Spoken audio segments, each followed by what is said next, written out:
Welcome everybody from Zooming across the globe. This is another edition of the USO MVP series. That is Military Virtual Programming. I am Chris Jacobs, your host.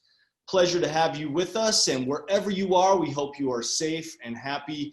Today's special guest is that man right there, director, actor, and now screenwriter, Peter Facinelli. Perhaps you know him from Twilight, maybe you know him from Nurse Jackie, or one of my favorite shows, 6 Feet Under. Peter, thank you for joining us, man. It's great to see you. Thank you guys for having me on. I'm always in awe of anybody who's in the service, honestly. The dedication you guys have, what you guys do to protect and serve our country. I mean, I could never thank you guys enough. And so I'm so in awe, and it's an honor to be on. Hey, I want to remind anybody zooming in that you can ask Peter a question either by typing it into the Q&A feature at the bottom of your screen. Tell us who you are, where you are, and if you'd like to ask Peter the question live, indicate that in your question. We'll try to get to as many of you live on Zoom as possible if you'd like to ask Peter a question. So, Peter, first of all, where in the world are you? How have you been spending your time during quarantine? You know, we just found out that Chris and I are neighbors. I'm in Los Angeles right now. We used to live on the same block, which is such a small world, and eat at the same restaurant, which is crazy. If you're ever in Los Angeles, Sushi Yuzu is the sushi spot to go to. The best. So yeah, I'm in Studio City right now, California. Moved there, and quarantine has been challenging, but also a blessing in some ways. I feel like in some ways it felt like the hamster wheel broke, and everybody was kind of forced to just go in instead of go outward. So I've been meditating more, I've been reading more, I've been taking a lot of classes online. I was telling somebody that Zoom I'm still trying to figure out, and I had this embarrassing thing happen yesterday or 2 days ago where I'm in this Zoom call with like 12 people, and they were talking, and I kind of was listening, but I had to go to work. I was filming, so I was like, I have to take a shower, and so I was like, I'll just shut my camera off, but I'll listen. And there's a button that says hide profile. That doesn't mean your camera's off, by the way. I found out because I couldn't see myself, but everybody else could see me. I found out because I brought my computer into the bathroom. I stripped off my shirt, and I was about to take my pants off, and somebody goes, "Hey, have you been working out?" I was like, "Oh my God," I got so embarrassed. But it could have been worse, I guess. But high profile doesn't mean camera off. Correct. That's a good note. Zoom missteps always seem to happen in conjunction with embarrassing situations. It's not like you go to the kitchen to make a sandwich. You go to the bathroom to take a shower and start taking your clothes off, and that's when it happens. Yeah. So now that actually planted the seed in my head that maybe I should do like a virtual reality, like, just charge money for me taking showers. I don't know if anybody would pay for it, but maybe my fiance. In these weird times, you gotta do whatever it takes. Peter, we've got people zooming in from all across the country and across the world. Just want to give a quick shout out from Amy Kirby. She says, "Hello, Peter. Thanks for taking the time out of your day." Her 2 kids are in the Navy. She's also a USO volunteer. She says, "Love from Phoenix, Arizona." So Amy, thank you for zooming in with us this afternoon. Peter, let's talk a little bit about your career. You've been doing this for a long, long time. I know you started in the late 90s, early 2000s. I mean, yeah, 90s, 95. So it's been 95, 2005. 95, I was in college studying acting. I went to NYU and I studied acting. I think my first job was in 1996 around. So yeah, about 24, 25 years ago. Needless to say, it's been a long and storied career. In doing my research about you, I read that one of your most famous roles in Dr. Cullen in Twilight, you almost didn't go on the audition for. Yeah, well, my agents called and they said, "Hey, do you want to do a vampire movie?" And at the time, there had been like a bunch of cheesy vampire movies out, and I thought no, because I was thinking like bats in caves and blood sucking, like horror movie, which isn't bad if it's a good movie, but there was like a string of really bad ones, and so when I heard that I was like no, and they said, well, it's based on a book, it has a small following. At the time it didn't have a huge following, it had It had just come out. And I said, well, let me read it. I like Catherine Hardwicke, the director. And I read it, and I fell in love with it because it was a beautiful love story. The vampire world was more of like a backdrop to this. And then I went in and I read for it, and I met Catherine. And I actually didn't get the role originally because they wanted to go, they thought I looked too young compared to the other cast. In the books, he's supposed to be 23 and he's a vampire. So like, well, they don't age, right? Yeah, you don't age. Yeah. But on screen, they worried it might look weird. So they ended up going with an actor who was a little older than me. And then I was really bummed. This is a funny story. And about a week later, I was auditioning for something else. And on the coffee table in the audition like lounge, there was a book, and it said 50 years of vampire movies in Hollywood. And I was flipping through it, and I was like, wow, the universe is like rubbing it in that I didn't get this movie. But I took down the name of the book, and I got a copy of it, and I sent it to Catherine, and I said, listen, I'm sorry it didn't work out, but I hope you make a great vampire movie. I hope this book inspires you, because I really did like her. You know, I liked Catherine a lot when I met her. And I just did it because I wanted her to make a good movie. And on the same day she got my book, the other actors fell through. I think he got another job, or his deal fell through or something. And the producer said, well, who do you want to go to next? And she said, well, what about Peter Facinelli? And I always joke that I bought my role for $29.99. Well, isn't that amazing that you thought that the universe was rubbing it in, where really the universe was giving you an opportunity to get the role? Yeah. That's so true. I mean, it's all perspective, and sometimes things happen and you're looking at it and you're thinking one thing, but it's the universe nudging you to do something that's going to benefit you in the long run, you know? All right. Well, we're talking about the Twilight movies, of course, and, turned into an absolute juggernaut, incredible movies. You did a great job in there. Question from Vanessa Miller. She'd like to know what your favorite and least favorite scenes to shoot of all the Twilight movies. Wow. I mean, it was like five or 6 years, so it all kind of blends into my mind. I wouldn't say, listen, anytime I'm on set, it's fun, you know? So like I wouldn't say that there was the least favorite stuff to shoot. Most fun I had was the baseball scene in Twilight, because it was, I played baseball growing up. So like, it was so fun to actually play with the cast, and like, we had rehearsals, and some of them didn't play baseball. So I was like teaching them how to play. So it kind of bonded us. And then it was raining too. I guess when it's raining, it's hard, because like the first day of filming that baseball scene, it was raining, and all of our makeup's kind of running down our faces. And but I would say the hardest part is the wait, because there's a joke in our industry where we say we act for free, we get paid to wait. Because a lot of times you're sitting in your trailer just waiting for the lighting, or waiting for like a scene to finish so that you can finish, you know. And there were days where they'd be behind, and it would be like, you know, you're waiting for 6, 7, 8 hours in your trailer, and then it's like midnight, and then you get the knock on the door, and then you have to have the energy to go. You know, you can't ever have a day where you're like, I just feel kind of tired today, or I'm kind of not feeling it. Like when you're in front of camera, you got to bring it, you know? Yeah. And you know what? It's funny. You mentioned that kind of cliche. It's hurry up and wait, get ready, and then wait, because there's never some sort of other delay. Yeah.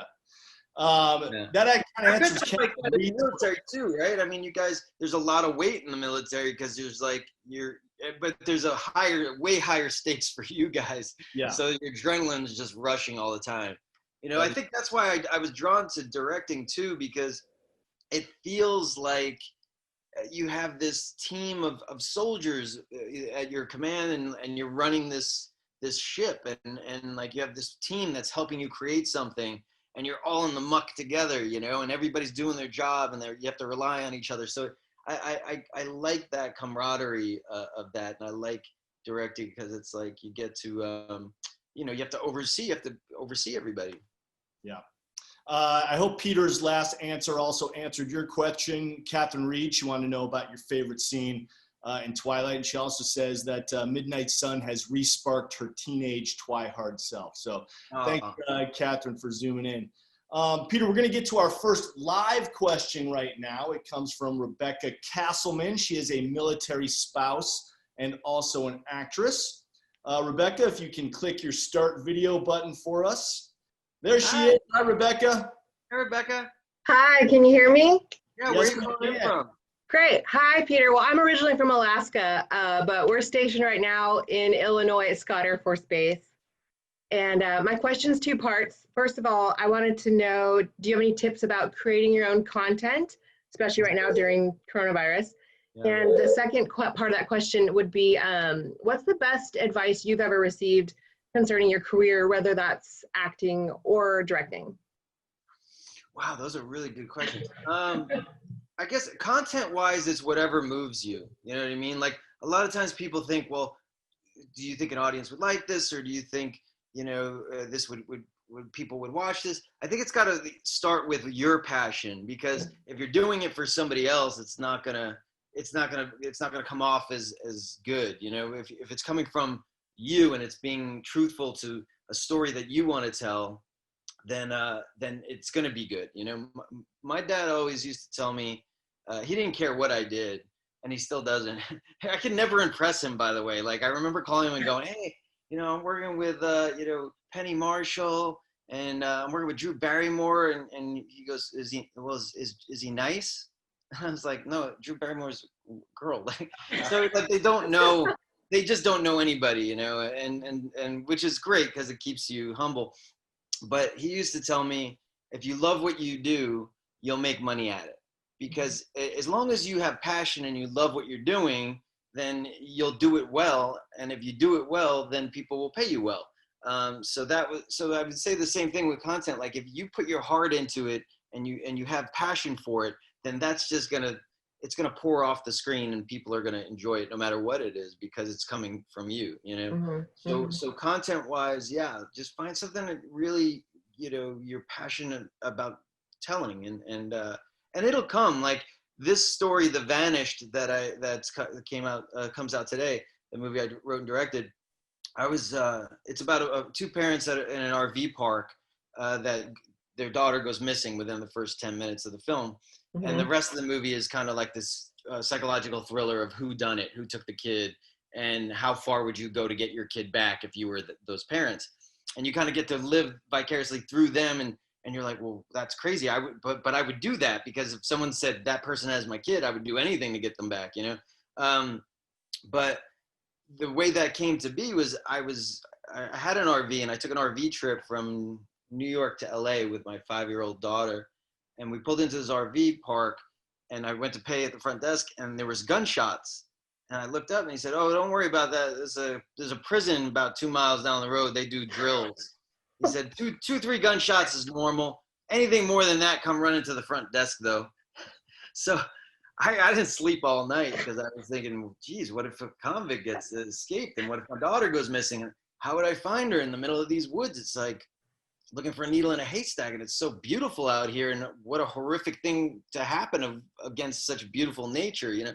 And all those ideas, like questions, started sparking the idea and planted the seeds for this film. And listen, I wrote the script in 3 weeks, and people are like, wow, that's really quick. But I thought about that movie for years, like 2 years maybe. And so like you don't have to spend 2 years in your head, but what I'm saying is, like, if you have an idea and you're thinking about it, it's all about using your imagination to play out the scenarios in your mind. And some people work differently, and they might use cards to storyboard things. Mm-hmm. I kind of work stuff out in my mind and like to just go in and kind of imagine stuff. And then all of a sudden you start imagining this character and that character. But in quarantine, it's a little difficult because filming is a lot harder, right? So if you're going to do something now, it's just a matter of trying to find something where it's just a smaller group of people and a more contained space. So if you look at a movie called Rope, it's a movie by Alfred Hitchcock. Watch that movie. It all takes place in one house, and it is brilliant. And there's only 4 cuts in the whole movie. And it's a really interesting, like, psychological thriller, but it shows you what you can do with a handful of people and one location. Yeah. He was a master, Hitchcock, at doing that. He did another movie called I forget the name. It was all took place on like a lifeboat. 4 people in a lifeboat. How could you think that would sustain people's interest? You know, but he did.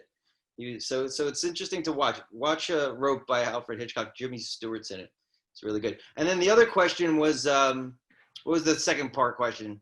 The best advice you received career-wise, whether that's directing or acting.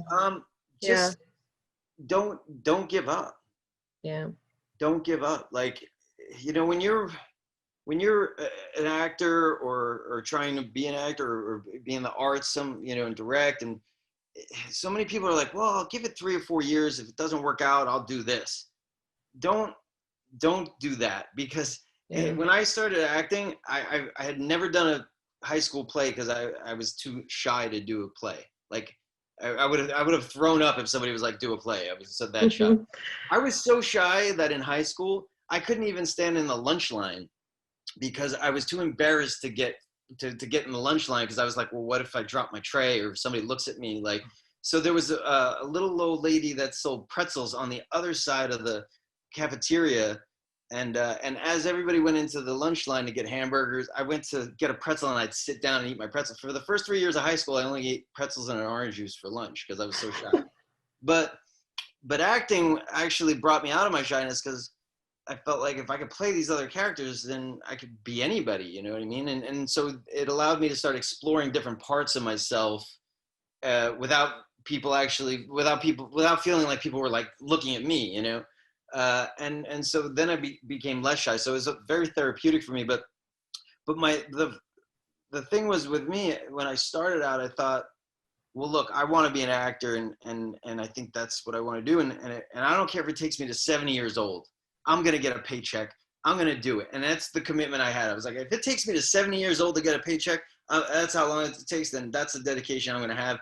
And luckily it didn't take me to 70 years old, but that's the kind of like mindset you have to have, because you can't have that, well, if I fail, I'll do this, because you're setting yourself up for failure. As a matter of fact, I went to college and studied theater, and I was about 15 credits shy, and I got my first job, and I still am 15 credits shy, and I never got my degree. And so many people are like, well, why don't you go back and get your degree? And I was like, well, I mean, I went to college and I learned what I needed to learn, and then I learned everything else that I need to learn on set. And I'm almost afraid to get that degree, because so many people have that degree and they're not doing what they're doing. Not having that degree keeps me hungry, because if I don't act and I can't provide for myself, there's nothing else I can do. You know what I mean?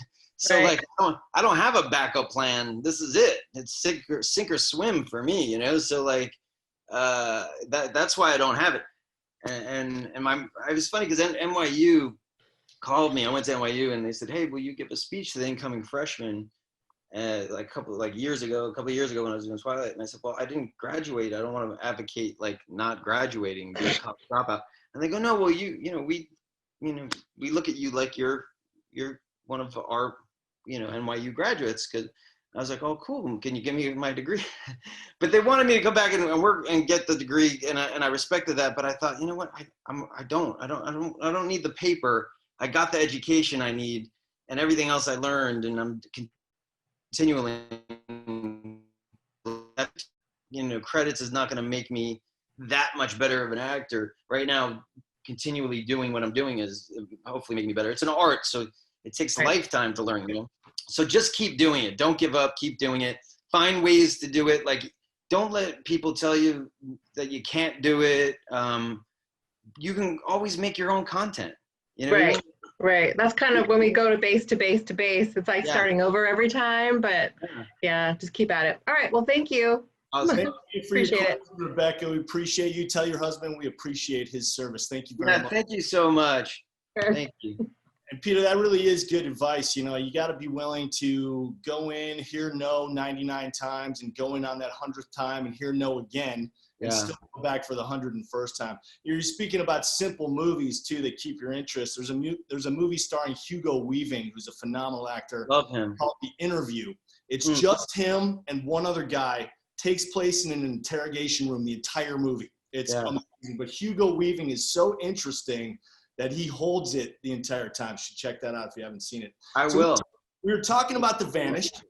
You wrote, directed, and make a cameo in The Vanished. And I want to talk to you more about this movie. But first, we're going to take a look at a clip from the movie. This is The Vanished, which is released today. What? She's not in there. Wendy. She has to be. Taylor! She's not. Taylor! No. Hey. I'll find her. Hey, Taylor! Taylor! What? Hey! She's... Paul? She's not in there. Did she come out when I went up to the office? I don't know. I mean, I was on the other side of the RV. Taylor! I didn't hear her come out. Taylor!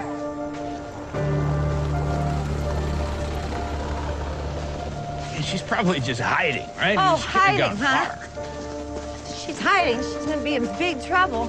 Here, the outhouse. Taylor! Taylor? Taylor! Huh?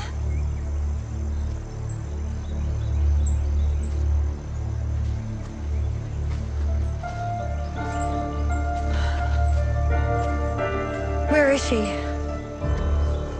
She's gotta be, here somewhere. Where could she go? Taylor! Check, Taylor! she's gotta be close by. Taylor! Taylor! Hey, Tay! Taylor, come on! Taylor!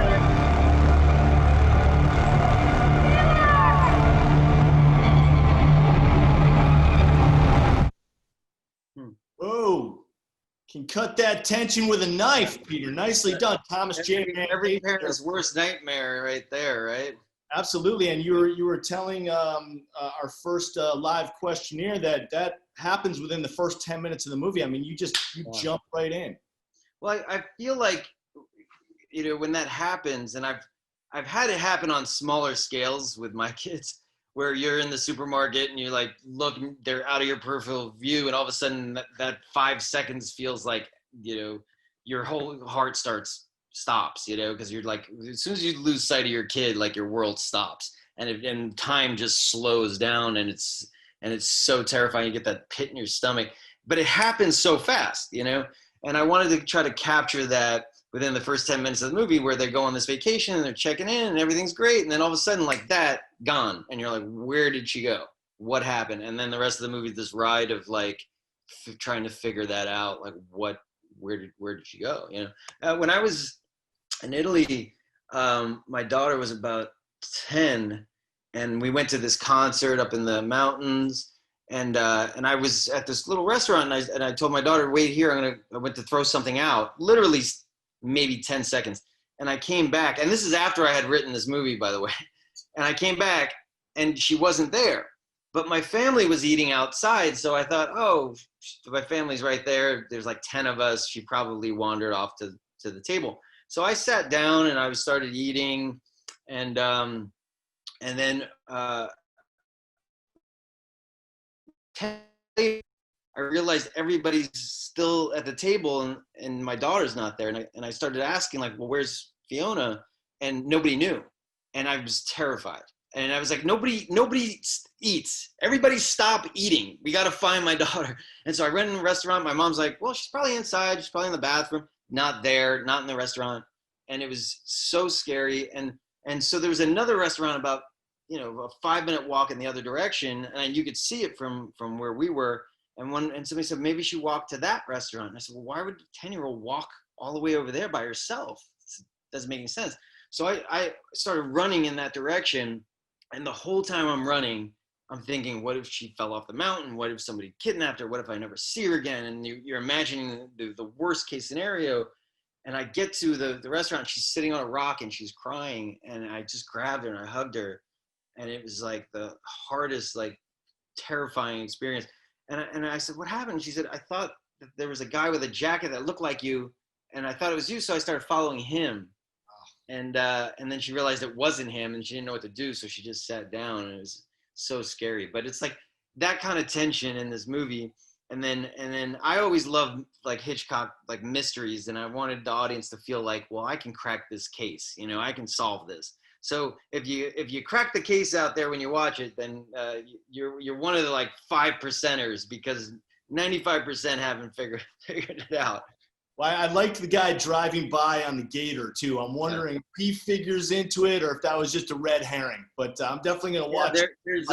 There's like everybody's a suspect when your kid goes missing, you know. And there's only a small handful of people that are at the RV park, so one of them has to know something, you know. Yeah. Man, interesting. Well, you got me hooked already. In fact, let's take a look at another clip and see how we can advance the story a little bit. Here's clip 2 from Peter's new movie, The Vanished. Oh! Oh!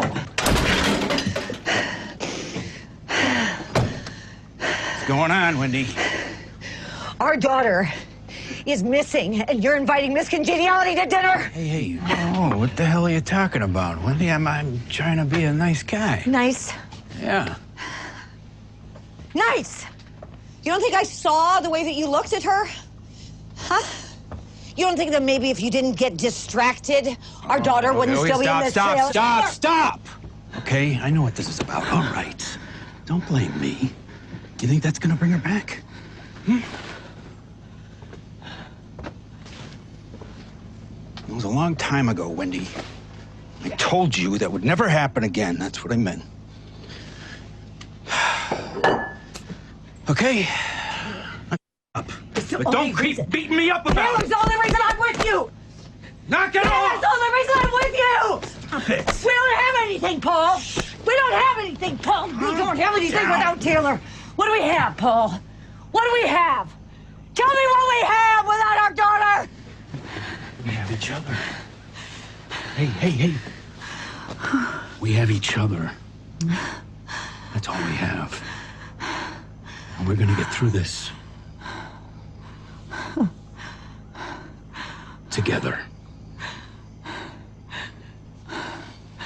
You and me. We'll get through it.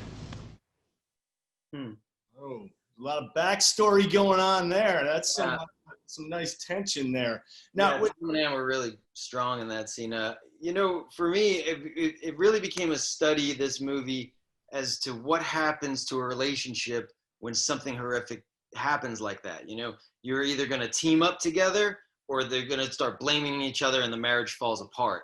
And they have, you know, as you heard, some issues already in their marriage that they tried to get past. And their daughter was like the glue that kept their family together. And now she's missing. So without that glue, is their relationship going to start to fall apart, or can they team up together to join forces to, you know, find her, and will that bring them closer, you know? so Peter, this movie comes out today, theatrical release, and can it be seen in other places too? Yeah, I wish we had a bigger release, but because of COVID, we're limited, and we have select theaters out there. There's a list of select theaters. Maybe it's playing near you. But honestly, if you don't want to go to the theater, it's playing on all paid VOD platforms. So you could watch it on iTunes, on Amazon Prime, any platform that you watch and rent movies on, it'll be on. Just look for The Vanished. Cool, The Vanished. And that's it. Now, this is your second movie that you directed, but the first one that you've written? Yeah, I've written others that I haven't directed. There's a movie called Lucy's that I wrote, that I starred in, and Michael Corrente directed that. And then I wrote another film that I didn't act in, that I just produced. And then I directed another film called Breaking and Exiting like 2 years ago, and that was my first directorial debut. So this is my fourth or fifth script, but it's the first that I wrote and directed. So it was a big challenge. Listen, if you don't like the movie, it's my fault. That's all I can say. Because exactly, there's nobody else to blame. You're the writer. Throw tomatoes. This is the face you throw tomatoes at. But I do hope you like it. I hope you watch it.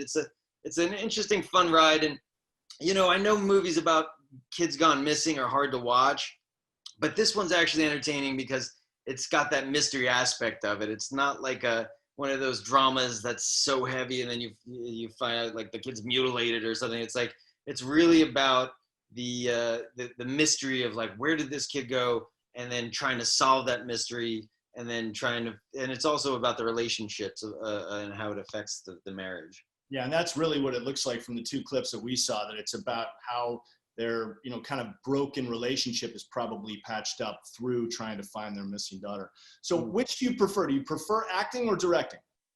Wow, I mean, they're just different forms of storytelling, to be honest. I would say directing is a bigger challenge.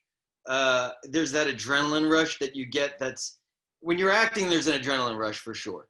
But again, it comes in spurts, because you're acting like 3 minutes here, then you wait. Then you're acting 5 minutes there, then you wait. When you do a play, there's adrenaline rush that's continuous, but it's like a 2-hour continuous thing. When you're directing, it's like a moving train that you have this adrenaline rush for 12, 13 hours a day for the whole shoot. And I was getting like 5 hours of sleep every night, because like you come home and you got to know your shots for the next day, and there's always people coming up to you saying you got to make decisions real fast, and there's always obstacles.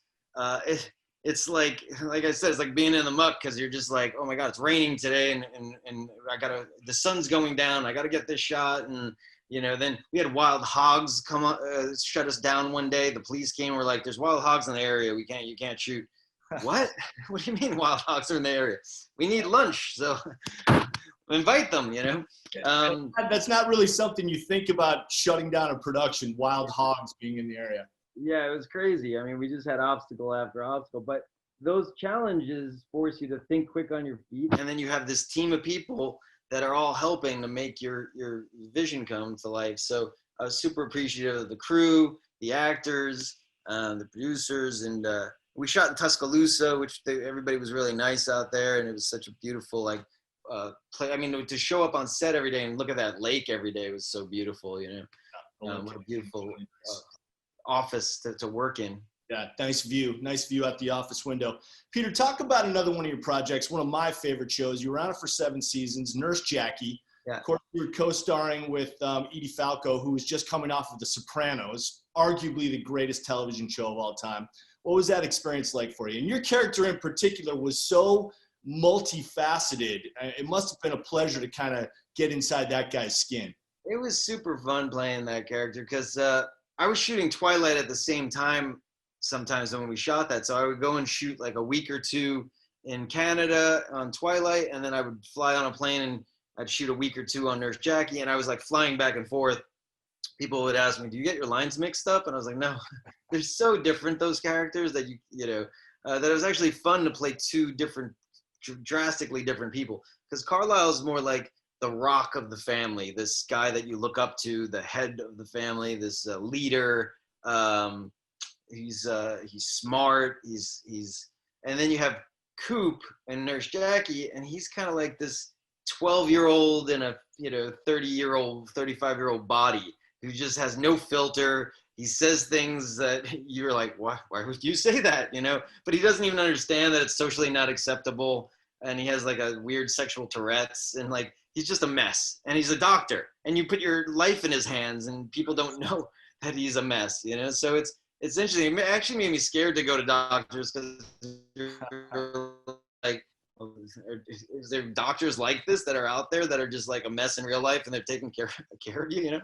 But I had a blast. The cast was phenomenal. It was a very contained area, we spoke about before. All my stuff was in a hospital, so you know, with a small cast of people. So it was almost like doing a play, and the actors were so good. I felt so blessed to be able to go to work every day with them.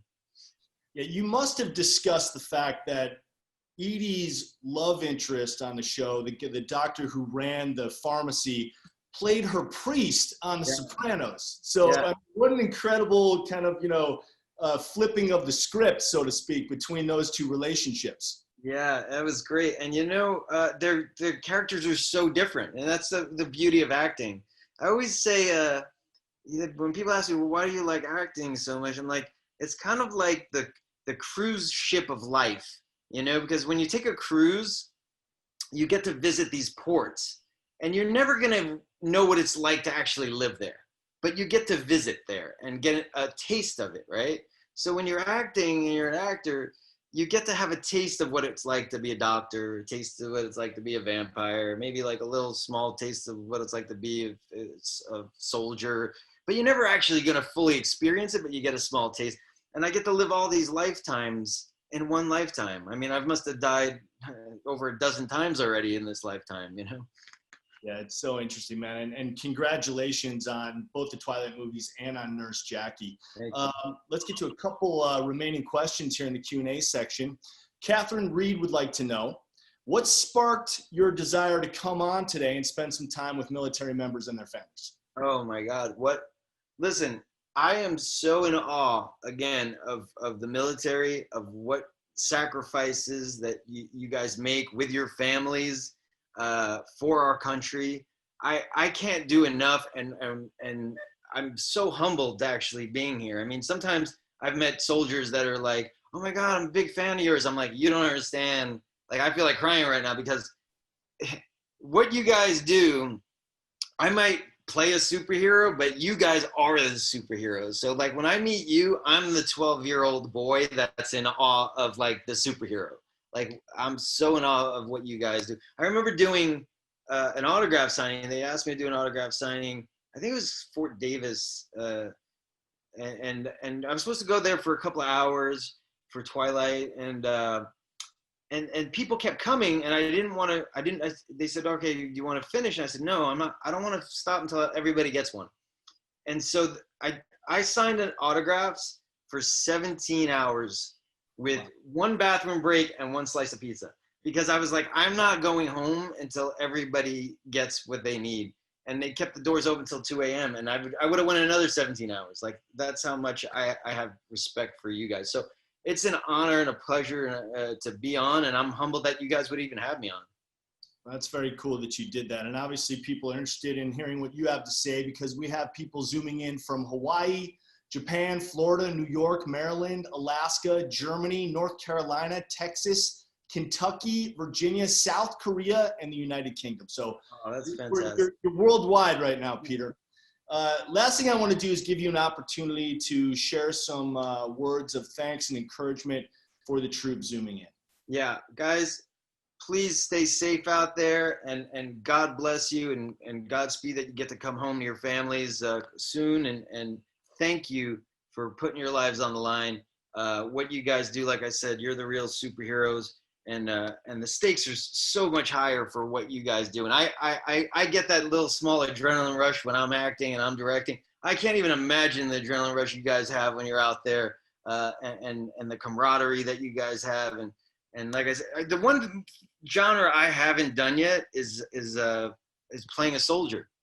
I haven't done that. I think I've done everything. I just did a Western. I've done action, comedy, drama, but I haven't done I haven't played a soldier yet. I haven't done a military movie. I think I should write one. I think I'd love to write one. This has inspired me. I'm going to try to come up with a great story, and hopefully I can come back on and promote it and shoot it, and you guys will have me back on one day. But until then, I hope you enjoy The Vanish. Check out The Vanish tonight. It's a fun ride. And like I said, when I was a kid, I used to read those Encyclopedia Brown books. Do you remember those? Oh, of course. Yeah. He used to solve the mysteries around his name. He used to solve the mysteries and solve the crimes. And I was like, I wanted to do something where it's a psychological thriller and the audience gets to solve the mystery. And so I hope that's fun for you guys in watching. Very cool, man. Peter Facinelli, thank you so much for joining us today. Everybody check out The Vanished, either in the theater or on all the streaming platforms. And of course, you can check out all of our USO MVP series episodes at uso.org/MVP. Everybody stay safe and stay healthy. And Peter, after COVID is over, I'll see you at USO. Thank you, sir. God bless. All right, pal. Have a good evening. Bye. Thank you, guys.